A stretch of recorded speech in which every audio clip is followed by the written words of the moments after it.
जी good morning, Suprabhatam और सभी कुशल मंगल है। तो आज हम काव्य प्रकाश का प्रारंभ करेंगे। काव्य प्रकाश का पहला जो बिंदु है काव्य के प्रयोग, मुख्य मुख्य उद्देश्यों को लेकर ही चलेंगे, क्योंकि सारा काव्य प्रकाश पढ़ेंगे तो 4 महीने तो उसी के लिए चाहिए। मतलब जो जो हमें लगता है कि क्या चीजें हैं और कौन कौन सी है, वो सारी चीजें हम काव्य का प्रयोजन क्या है ना। काव्य प्रकाश के रचयिता आचार्य मम्मट है, जिनका समय हम लगभग 12वीं शताब्दी 11वीं 12वीं शताब्दी के श्री मानते हैं। तो ये सारी चीजें अब हम देखेंगे इसको थोड़ा थोड़ा करके, है ना। पीपीटी वगैरह सब क्लियर है ना।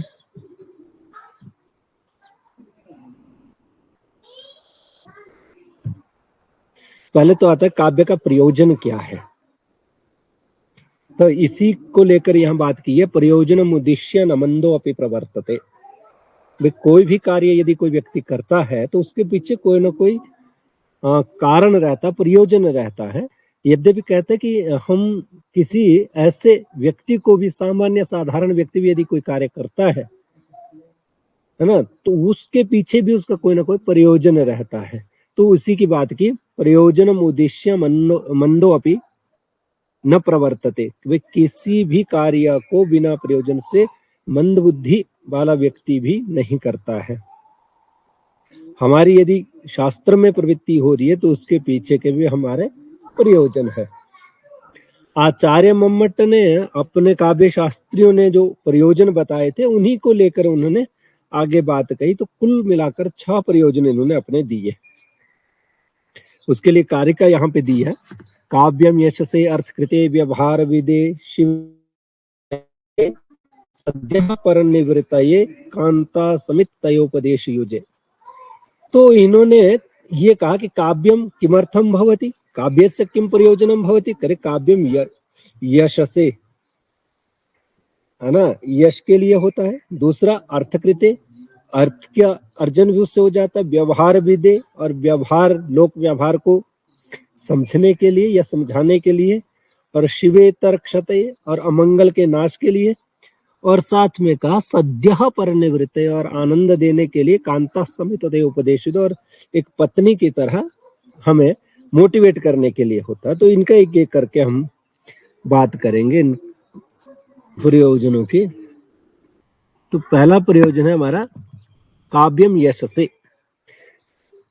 काव्य किसके लिए होता है? यश के लिए। प्रथम प्रयोजन यश से, अर्थात काव्य की जो रचना अथवा अध्ययन क्यों किया जाए, तो ये कह रहे हैं यश के लिए किया जाए। कैसे? उसके लिए सदैव जो भी हम लोग लिखेंगे और उसकी कीर्ति जब होगी, सब जगह इसकी कीर्ति फैलेगी, तो हमारा जो है नाम चलेगा और उससे हम लोगों की कीर्ति बढ़ेगी। तो वही कह रहा है कि ये यद्यपि हमारा शरीर कैसा है, पांच भौतिक है, नश्वर शरीर है। मरने के बाद हमें कौन जानेगा? कोई नहीं। यदि हमारा ऐसा कोई काव्य ग्रंथ है या ऐसा कोई कार्य है जिसकी कीर्ति हमेशा चलती है, जैसे अभी हम नाम सुन रहे है ना, कालिदास आदि नाम इसमें, तो यहाँ भी ऐसा ही है। वे जो भी कार्य हम करते हैं तो उस कार्य की यदि कीर्ति हो जाती है तो हमारी मृत्यु के पश्चात भी वो रहती है। आचार्य भर्तृ नीति शतक का श्लोक लिखा, जयंती ते सुकृतिनः रस सिद्धा कवीश्वरः नास्ति येषां यशः काये जरा मरणजं भयम्। है ना, वही लोग जीवित रहते हैं जिन्होंने क्या है, कवीश्वर, जो कवि के रूप में है ना प्रसिद्ध रहते हैं। नास्ति येषां यशः काया, वह जिनकी काया जो है यश प्राप्त नहीं की है, या फिर ये कहेंगे जिनको क्या है, यश की प्राप्ति नहीं हुई है ना। तो फिर जरा मरणम भयम, तो उनको तो केवल मात्र मृत्यु तक जाना है। जिनकी काया ने यश प्राप्त कर लिया हो उनको फिर जरा और मरण का भय नहीं रहता, बुढ़ापे और मरने का नहीं रहता है। तो उदाहरण के लिए जा कि अभिज्ञान शाकुंतलम आदि की रचना करने वाले रस सिद्ध महाकवि कालिदास का यश शरीर जन्म मृत्यु के भय से मुक्त है। क्यों? क्योंकि वो पुस्तक जो उन्होंने लिखी है का अभिज्ञान शाकुंतलम, वो आज भी प्रसिद्धि को प्राप्त होती है। आज भी व्यास, वाल्मीकि आदि ऋषियों की रचना इस संसार में पढ़ी जा रही है। अतः काव्य रचना यश को देने वाली है ना। और यह काव्य का पहला प्रयोजन है। अब पहला हो गया काव्यम यश से। दूसरा है अर्थकृते। काव्य जो है अर्थ के लिए भी होता है ना। अर्थकृते, तो अर्थकृते का अभिप्राय क्या, यहाँ भाई अर्थ से तात्पर्य धन से है, धन की प्राप्ति भी होती है ना। अब इससे हमें एक भी धन कैसे आएगा, आज की अगर इस समय हम लोग देखें कि कुछ चीजों को भी अर्थ की प्राप्ति कैसे होती, कोई भी आज पुस्तक लिखी जाती है तो उस पुस्तक के विक्रय के बाद है ना हमें उससे धन प्राप्त होता है। यद्यपि आज का प्रयोजन तो मुख्य रूप से ग्रंथ लिखने का प्रयोजन ऐसा है कि धन की पर्याप्त मात्रा में उपलब्धता। उस समय जब ये लिखे गए तो उस समय भी किसी राजा के पास जाके वो ग्रंथ प्रस्तुत किया जाता था। यदि राजा को ग्रंथ पसंद आता था, अच्छा उसका काव्य उनको लगता था, तो उनको पर्याप्त मात्रा में धन दिया जाता था। या तो ये मैंने नीचे लिखा भी है कि आपको जिज्ञासा हो रही होगी कि काव्य से धन की प्राप्ति कैसे संभव है। तो इसमें कहा कि प्राचीन काल में महाकविगण किसी न किसी राजा के आश्रय में रहते थे। वे अपनी कृतियों से राजा एवं जनता का मार्गदर्शन करते थे, जिसके फल स्वरूप राजा अपने कवि को प्रभुत धन स्वर्ण मुद्राएं देता था। उसके अतिरिक्त आज भी पुस्तक प्रकाशित करने वाले प्रकाशक संस्थाएं लेखकों को रॉयल्टी देती है, जिससे उन्हें धन प्राप्त होता है, धन की प्राप्ति होती है। अतः काव्य में अर्थ की भी प्राप्ति होती है। ये दूसरा प्रयोजन है। अब तीसरे प्रयोजन की बात करें, व्यवहार विदे। और काव्य प्रकाश की एक पंक्ति है, रामादिवत प्रवर्तितव्यम न रावणादिवत। हमें व्यवहार कैसा करना चाहिए, राम की तरह आचरण करना चाहिए, रावण की तरह। मतलब हमें जो हमारा जो आचरण होना चाहिए वो हमारे जो व्यवहार है ना, लोक व्यवहार में उचित हो उन्हीं का ही व्यवहार करना चाहिए। लोक व्यवहार में जो कार्य अनुचित है उनका व्यवहार नहीं करना चाहिए। इसके लिए काव्य प्रकाशकार ने भी यही लिखा, रामादिवत प्रवर्तितव्यम न रावणादिवत। राम की तरह आचरण करना चाहिए, न रावण की तरह। यद्यपि राम विद्वत्ता की बात आई तो राम से अधिक तो रावण विद्वान था, परंतु फिर भी आचरण की बात आई तो रावण ने पर स्त्री का हरण करने के कारण उनको क्या हुआ, उनके आचरण में दोष आ गया। तो इसलिए लोग हमेशा कहते हैं कि रावण की तरह आचरण नहीं करना चाहिए। और सामर्थ्य की बात करते तो राम से अधिक सामर्थ्य रावण का था, और प्रभुत्व की बात करते तो राम से अधिक रावण का था।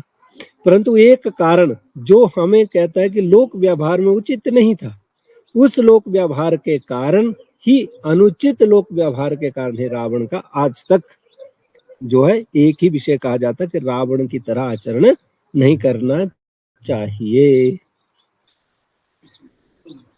क्लियर? तो यही कहा इसमें भी हमें राम की तरह आचरण करना चाहिए, रावण की तरह नहीं। काव्य नाटक आदि में जो चरित्र चित्रण होता है उसमें भिन्न भिन्न स्थितियों में पात्रों के परस्पर व्यवहार की शैली का परिज्ञान होता है।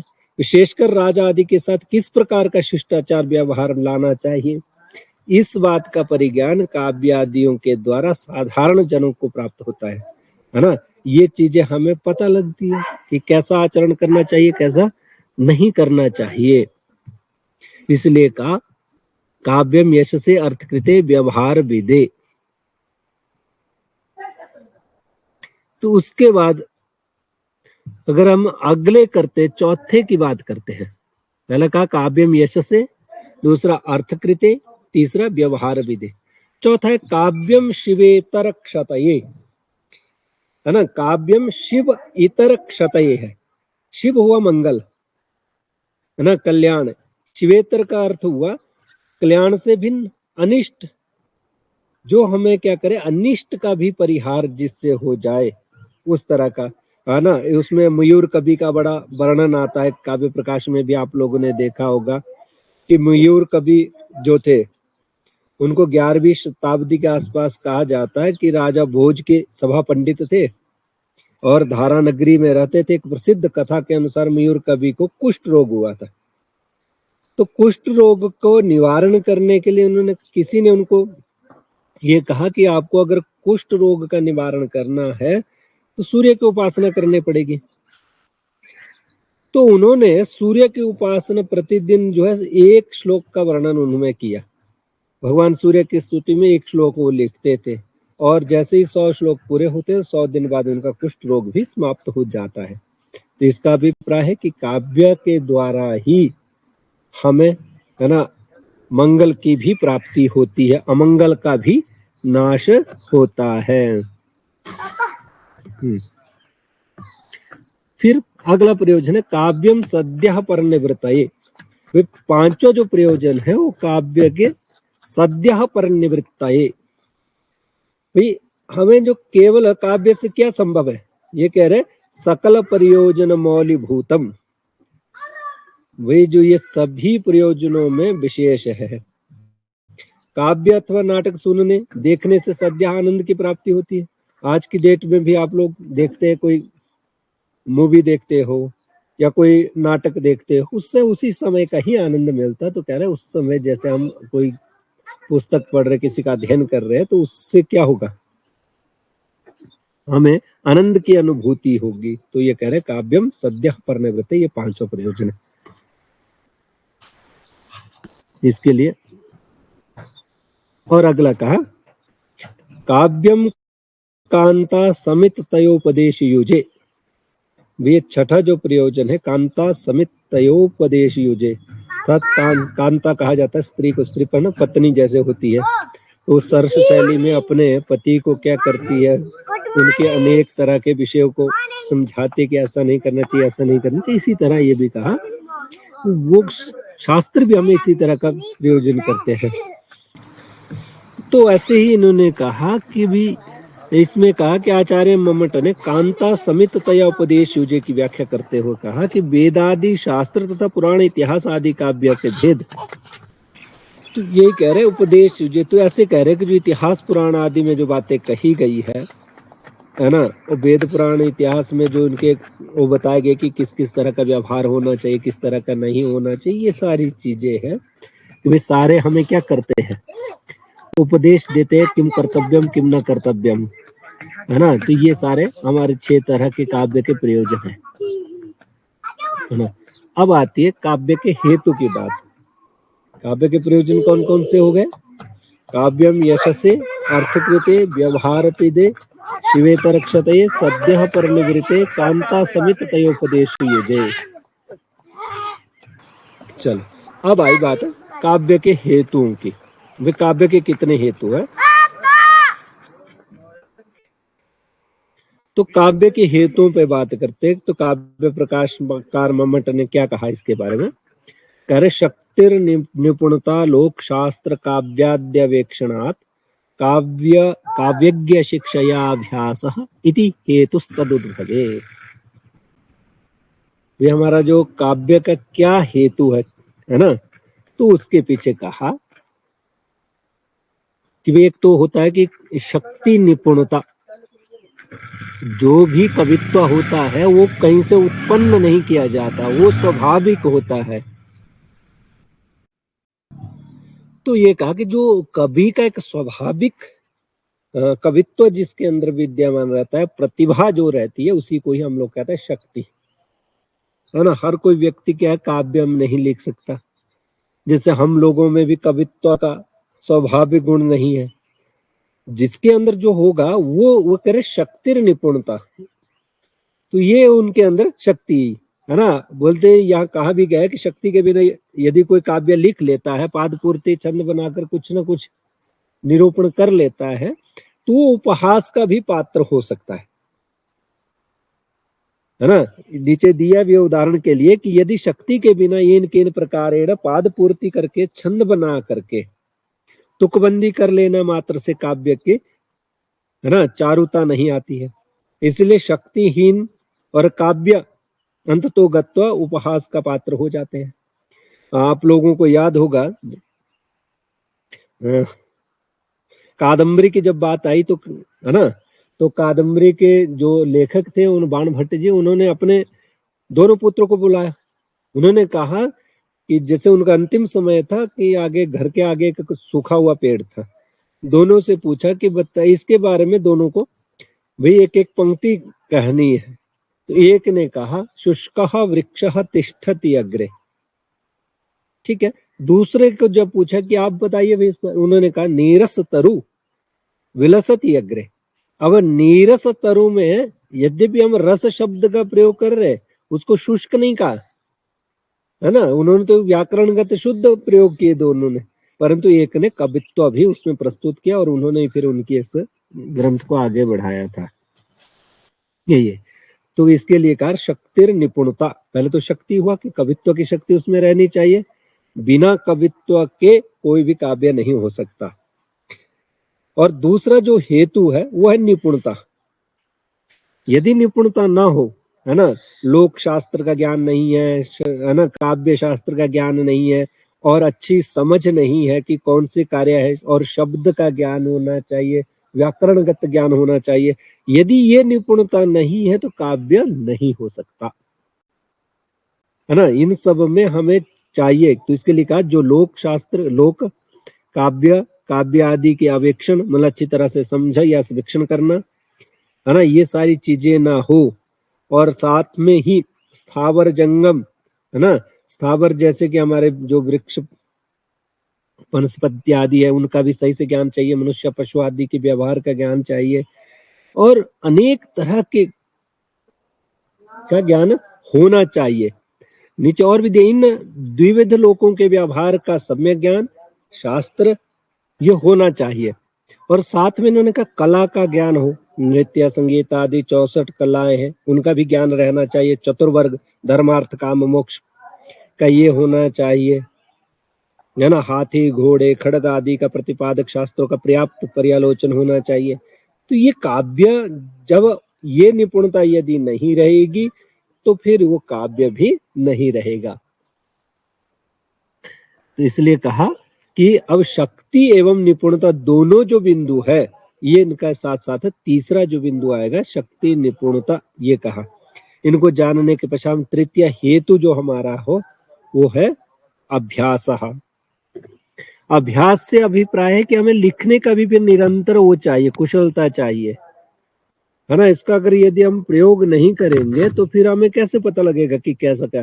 तो बार बार लेखन करने से हमें कवित्व में और परिष्कार आ जाता है। तो अभ्यास की बात की, तो अभ्यास के लिए इन्होंने कहा कि अभ्यास क्या है, काव्य रचना में प्रवृत्त रहना, दोष उसमें कोई होगा उनका परिमार्जन करना, और काव्य की उत्पत्ति, निर्माण और विकास का कारण जानना। तो ये सारे के सारे क्या आते हैं, उसमें आते हैं। तो यही बात उन्होंने कही कि वही इन सब का अभ्यास तीनों को मिलाकर उस काव्य के कारण होंगे। इसलिए ग्रंथकार मम्मट ने एक कारिका लिखी, वृत्ति वाक्य, इति हेतुस्तदुद्भवे। जो इन सबको जान लेता है, जो इन सबको समझ लेता है, वो सारा का सारा क्या है, काव्य होता है। इसलिए तस्य काव्यस्य उद्भवे निर्माणे समुल्लासे च हेतुर्न तु हेतवः। ये सारे इन सब के भी अलग अलग जो तीन कारण हमने बताए, शक्ति, निपुणता और अभ्यास, है ना, ये तीनों मिलकर ही प्रवृत्त होंगे, अलग अलग नहीं। साथ जब रहेंगे तो ही काव्य होगा, अगर साथ नहीं रहेंगे तो काव्यत्व नहीं होगा। एक न्याय की यहाँ बात की गई है इसी में ही, कि दंड चक्रादि न्याय है। अब ये दंड चक्रादि न्याय क्या है कि जिस प्रकार एक घड़े को निर्माण में दंड चक्र मृत्तिका चिब्र, है ना, चिब्र का मतलब होता है धागा, सबको मिलाकर घट बनाने में क्या होते हैं, वो सहायक होते हैं, है ना। तो उसी प्रकार शक्ति, निपुणता और अभ्यास तीनों मिलकर काव्य की उत्पत्ति के कारण बनते हैं। हम सोचेंगे कोई घट बनाना, तो घट बनाने के लिए दंड भी चाहिए, चक्र भी चाहिए और चिवर भी चाहिए, मतलब मृत्तिका भी चाहिए, है ना। दंड, चक्र, चिवर और मृत्तिका।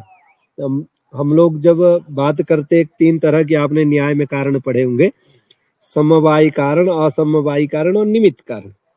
समवायी कारण यहाँ मिट्टी हो जाती है और उस निमित्त कारण हमारे चक्र हो गया, दंड हो गया और चिवर हो गया। तो इसी से ही घट उत्पन्न होता है, बिना उससे घट की उत्पत्ति नहीं होती है। तो यही कहा कि वे लोक, विद्या, प्रकीर्ण इन तीनों को ही काव्य का अंग, काव्य निर्माण की क्षमता प्राप्त करने का साधन बताया गया है।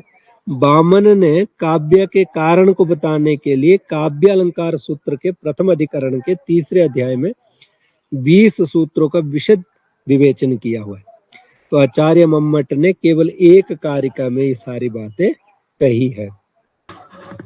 आगे काव्य का लक्षण। काव्य का लक्षण यद्यपि हमने पिछले कक्षा में भी पढ़ा हुआ है, पिछले कल हमने एक एक करके आचार्यों के कुछ कुछ मतों का विवरण दिया था।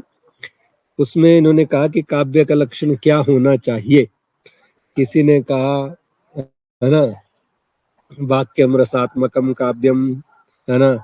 फिर इन्होंने जो कहा, तद दोषो शब्दार्थो सगुणावलंकृति पुनः क्वापि, वह शब्दार्थो ही काव्यम है, शब्दार्थो काव्यम।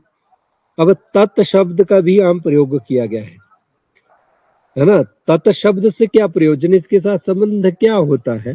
तो कह रहे ये सर्वनाम पद पिछली काव्यम यश से इस कारिका में प्रस्तुत किए हुए पद का परामर्शक है, वहां से लिया गया है। वही काव्यम यश से अर्थकृति व्यवहार विधेय आ गया। फिर उसके बाद दूसरा जो हमने कारिका पढ़ी हेतु वाली, वो सारी चीजों को लेकर ये आगे बढ़ेगा। इनके मत में है कि शब्दार्थ जो है दोष से रहित हो तो वही क्या है, और सगुण हो चाहे अलंकार से रहित हो, फिर वो काव्य होंगे। इसमें सारी बातें कही है। शब्दार्थों से तत् का अर्थ हुआ शब्द तथा अर्थ, ये दोनों मिलकर काव्य पदवाची होते हैं। और शब्दार्थों में इसमें द्विवचनांत पद के 3 विशेषण पद उपयुक्त लक्षण में किए गए। आचार्य मम्मट ने बताया कि कैसे वे शब्द और अर्थ अदोषो सुगुणों सालंकारो एवं अलंकृति पुनः क्वापि, अर्थात वे शब्द और अर्थ दोनों दोष रहित हो। दूसरी बात यह है कि वे दोनों माधुर्य आदि काव्य गुणों से युक्त हो। तीसरी बात यह है कि प्राय वे अलंकार सहित हो, किंतु जहां कहीं रसादि की प्रतीति हो रही हो तो वहां उनके अलंकार विहीन होने पर भी काम चल सकता है। इस प्रकार इन 3 विशेषणों से युक्त शब्द तथा अर्थ की समष्टि का नाम काव्य कहा गया है। समष्टि का मतलब होता है समूह का। यह ग्रंथकार मम्मट का अभिप्राय है। उसके लिए बहुत सारे उदाहरण भी यहाँ दिए हैं। हरः सह एव विरसता एव चैत्र क्षपस्ते च्वन्मीलित मालती सुरभ्यः प्रौढ़ा कदम्बानिलः सा चैवस्मि तथापि तत्र सुरत व्यापार लीला विधौ रेवारोदसी वेतसी तरुतले चेतः समुत्कंठे कंठते। तो इस तरह करके दिया कि भाई जिस प्रियतम पति ने विवाह के बाद मेरे कुमार्य को भंग कर लिया था, मेरे, है ना, चिर होता है, चिर उपभुक्त बहुत समय तक मेरा जो कुमार्य का हरण करने वाले वे ही पति देव है, जो आज फिर से वे चैत्र मास की उज्जवल चांदनी से भरी हुई रात्रियां हैं और वसंत है खिलने वाला है। धूली कतम्ब से अत्यंत कामो तेज वायु भी बह रही है और मैं भी वही हूँ। और अभिप्राय यह है कि चिर उपयुक्त होने के बाद, मतलब है तो वही, लेकिन वो आजकल के जो उत्कंठा है वो ऐसे दिख नहीं रही है। रात्रियां वही है ना, ऋतु वही है, व्यक्ति वही है, परंतु इसमें एक चीज देख रही है कि उस तरह का जो उत्कंठा थी वो आज नहीं दिख रही है। इससे क्या हो रहा है, ये अलंकार इसमें कोई भी नहीं है ना। प्रधान होने से या रसबद्ध अलंकार के रूप में उसको अलंकार नहीं कहा गया, क्योंकि वह रसबद्ध अलंकार रस के गौण होने पर भी होता है। इस तरह करके अनेक उदाहरण उन्होंने दिए हैं। अब आए काव्य के भेद, है ना। हमने ये सारा नहीं पढ़ना है, मुख्य मुख्य चीजों को ही देखेंगे, है ना। काव्य के भेद 3 तरह के होते हैं। उत्तम काव्य, जिसी को हमने ध्वनि काव्य कहा गया, यहाँ आप लोग देखेंगे इसमें पंक्ति में, काव्य के प्रयोजन, उसके साधन और उसके लक्षण के निरूपण के बाद आचार्य मम्मट ने काव्य के मुख्य 3 भेदों का निरूपण किया है ना। काव्य प्रकाशकार के द्वारा बताए गए मुख्य 3 काव्य के भेद, एक उत्तम काव्य जिसको ध्वनि काव्य कहा गया, मध्यम काव्य जिसको गुणीभूत व्यंग्य काव्य कहा गया, अधम काव्य जिसका नाम चित्र काव्य। 6ठे अध्याय में आए, 6ठे उल्लास में आएगा ये सारा चित्र काव्य का वर्णन, बाकी तो साथ ही चलेंगे। तो उत्तम काव्य के लिए क्या कहा, इसके लिए आपको एक ही पंक्ति याद रखनी है, ज्यादा अधिक, है ना, इसका जानने की आवश्यकता नहीं है। करे इदम उत्तमम अतिशयिनी व्यंग्ये वाच्यात ध्वनिर्बुद्धि कथितः। ये ध्वनि काव्य का लक्षण है। यदि आपको पूछेंगे उत्तम काव्य का लक्षण क्या है ना, उत्तम काव्य को ही दूसरा क्या नाम दिया गया, तो दूसरा नाम है ध्वनि काव्य। तो इसमें क्या है, इदम उत्तमम अतिशयिनी व्यंग्ये वाच्यात ध्वनिर्बुद्धि कथिता। वाच्यात व्यंग्ये अतिशयिनी इदम उत्तमम बुद्धि ध्वनि ही कथितः, अर्थात इदम से अभिप्राय यह जो काव्य है वो वाच्यार्थ है ना। वाच्यार्थ का मतलब जो मुख्यार्थ की अपेक्षा व्यंग्यार्थ जिसमें अधिक बढ़ जाता है या अधिक चमत्कार पूर्ण होता है, उसी को ही हम लोग कहते हैं ध्वनि काव्य। एवं विद्वानों ने उसे ध्वनि काव्य कहा है। जहां क्या होता है, सीधी बात न कह करके व्यंग्य के रूप में बात अधिक आ जाए, उसी को कहते हैं। ये कह रहे इदम शब्द का अभिप्राय काव्य से है। बुद्धि के अभिप्राय वैयाकरणों ने जो प्रधानभूत मुख्य स्फोट रूप जो व्यंग्य, उसके व्यंजक शब्द के लिए ध्वनि इस शब्द का व्यवहार किया गया। इसलिए उन वैयाकरणों के मत के अनुसार अनुसरण करने वाले अन्य ध्वनिवादियों ने भी वाच्य अर्थ को गौण कर देने वाले व्यंग्य अर्थ को व्यंजना के समर्थक शब्दार्थ युगल के लिए ध्वनि शब्द का व्यवहार किया है। इसमें हमने एक दो चीजें देखनी, यहाँ उदाहरण लिए गए थे।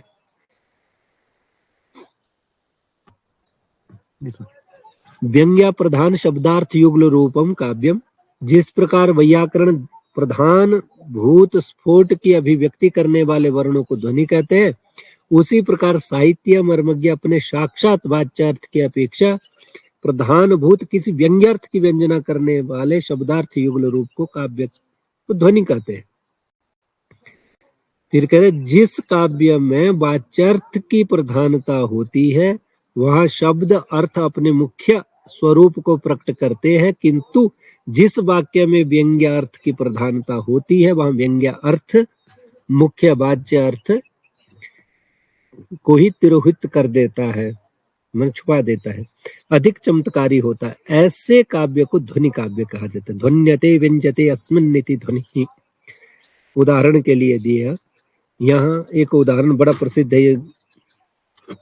निशेषच्युत चंदनम स्तन तटम निर्मिष्ट रागाध्रो नेत्रे दूरमंजने पुलकिता तन्वी तनवेयम तनुः मिथ्यावादिनी दूती बांधव जनस्य ज्ञात पीड़ागमे वापिम स्नातुम इतो गतासि न पुनस् तस्या धमस्य अंतिकम।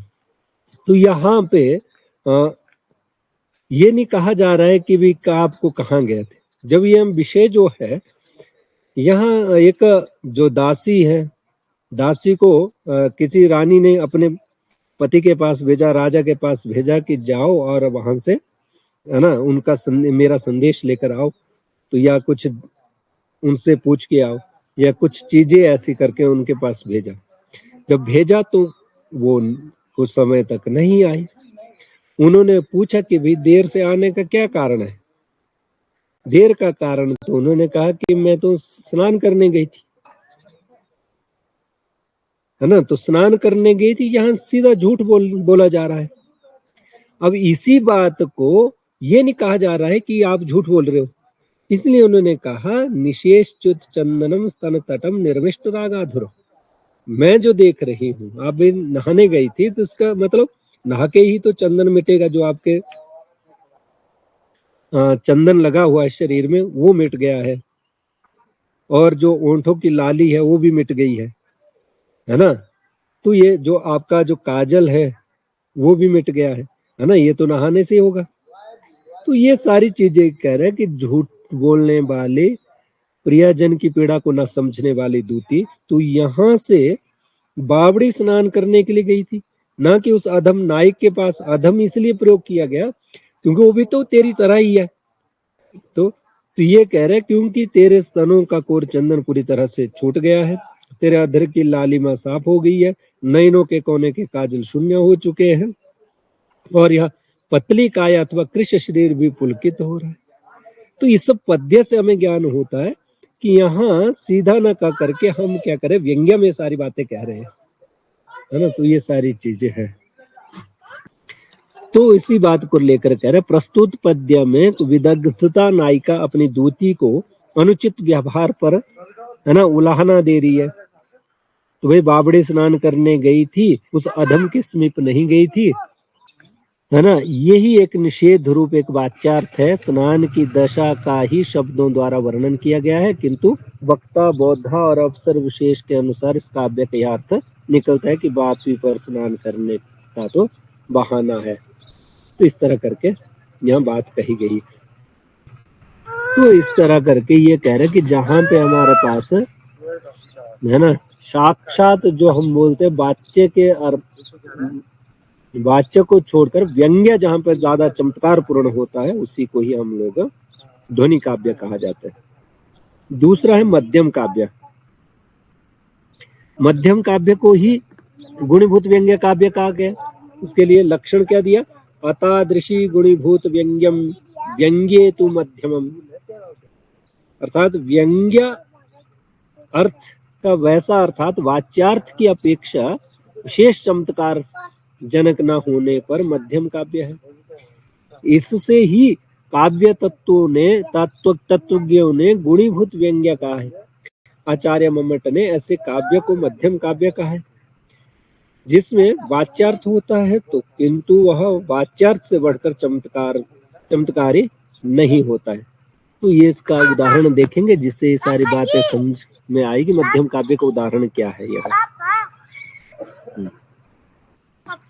अब देखिए यहाँ क्या लिखा है, ग्रामम तरुणम तरण्या नव मंजुल मंजरी स्नातकरम पश्यन्ति भवति मुहुर्नितराम मलिनाम छाया।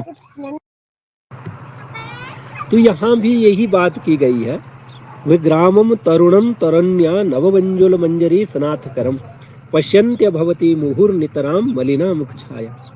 यहाँ भी क्या हो रहा है, किसी को मिलने के लिए बुलाया गया है तो यहाँ एक पहुंच जाता है, दूसरा नहीं पहुंचता है ना। तो उसी को लेकर यहाँ बात की गई है कि भाई नवीन अशोक, है ना, बेतस जिसको कहा गया, उसकी मंजरी से सुशोभित हाथ वाले ग्राम के उस युवक को बार बार देखती हुई युवती की मुख कांति अत्यंत मलिन हो रही थी।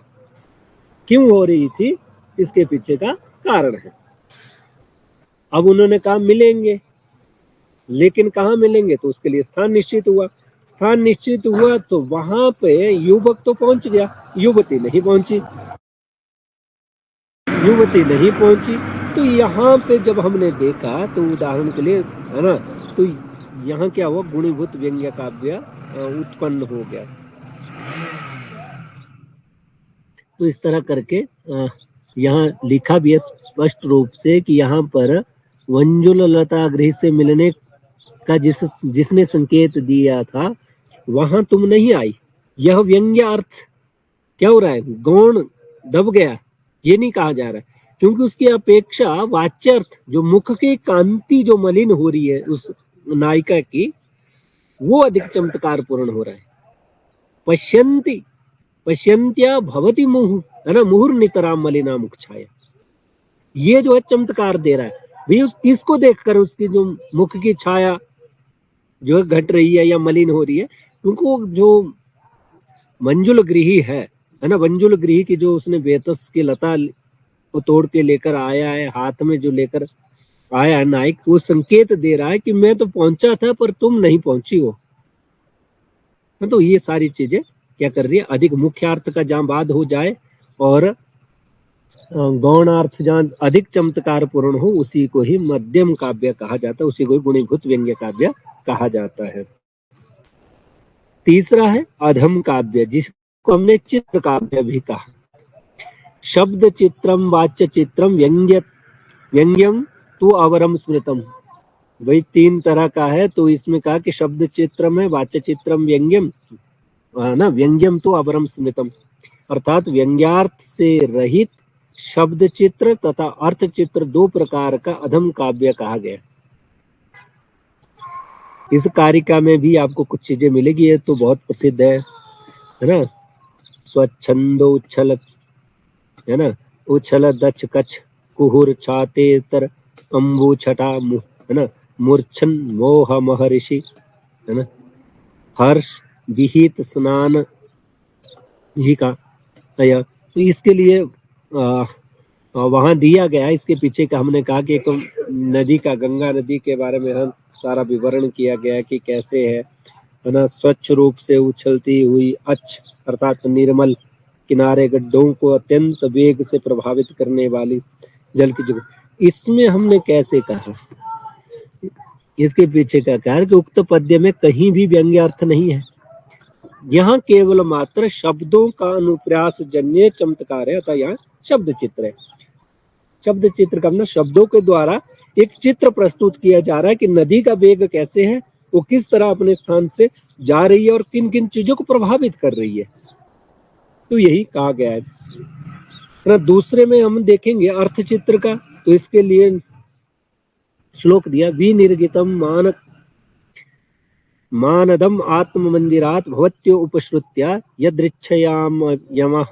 तो इस तरह करके यहाँ भी कहा कि अर्थात शत्रुओं का मान मर्दन करने वाले जिस दैत्यराज हयग्रीव को अपने राज प्रसाद से बिना किसी उद्देश्य से यूं ही निकला हुआ सुनकर घबराहट के साथ इंद्र ने जिसकी अर्गला गिरा दी, है ना, ऐसी अमरावती मानो भय के कारण आंखें बंद हो गई प्रतीत हो रही है। यहाँ अर्थ का प्राकट्य हो रहा है, यहाँ ना अर्थ अधिक हमें चमत्कार पूर्ण लग रहा है। इस तरह करके ये सारी बातें कही है। यही समझना है कि हमारे जो काव्य है वो तीन तरह के हैं, एक ध्वनि काव्य है, दूसरा गुणीभूत काव्य है, तीसरा चित्र काव्य है। चित्र काव्य में भी दो चीजें आती है, एक शब्द चित्र होता है, एक अर्थ चित्र। जहाँ अर्थ का महत्व रहता है उसको अर्थ चित्र कहते हैं, जिसका शब्द का महत्व रहता है उसको शब्द चित्र कहते हैं। इस प्रकार ये सारा वर्णन रहता है।